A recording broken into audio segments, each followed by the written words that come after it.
Happy Easter! Easter is just around the corner, and I hope that you are as excited as I am. Easter is fantastic, right? It's the most important thing. It is the center of everything that Jesus came to do. So for those of us who are following him, trying to follow his example, trying to understand who God is through Jesus, Easter really is the most important thing.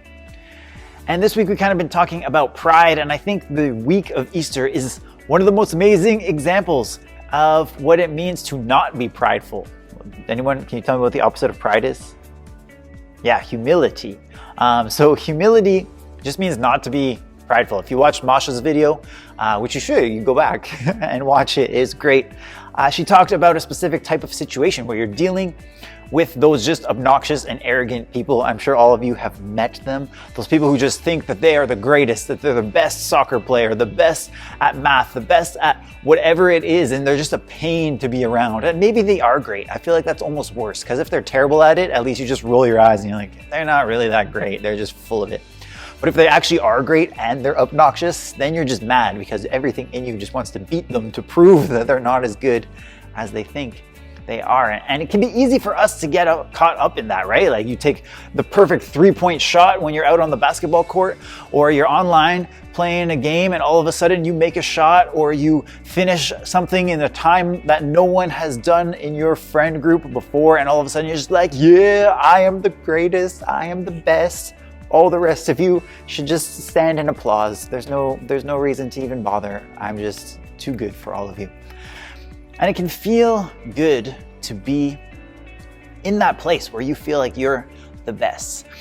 But when we actually look at the example that Jesus has set for us in Philippians chapter 2, it talks about how Jesus, he was God, right? He had all the power. He could do anything. And it says that he didn't consider that equality with God to be something that he should just hold over people's heads. It's not like he was just going around being like, well, I'm God, so just get in line. And even as on Palm Sunday, the week before Easter, he's riding in a donkey and people are just waving giant palm branches, being like, Hosanna, you are so great, you are so amazing, we're so excited that you're here. He didn't let that go to his head, that all these people made a parade just for him, because he knew what was going to come. He knew why he was there. He knew who he was, and it didn't matter if people thought he was amazing or people thought he was just the worst.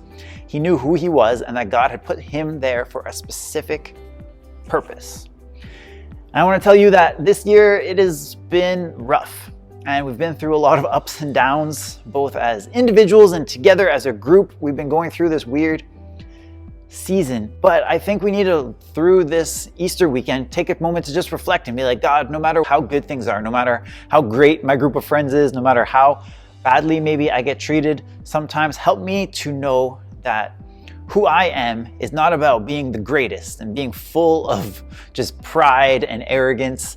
It's about knowing that you created me, that you love me, and that you are here with me. So this Easter, take some time to just thank God for the fact that he loves us, that he came down to earth and went through so much good and so much bad that Jesus had to deal with, so that he could die to take the consequences away for our mistakes, so that we could know who God is and one day spend eternity with him. I love you all. Happy Easter, and hopefully I will see you online very, very soon.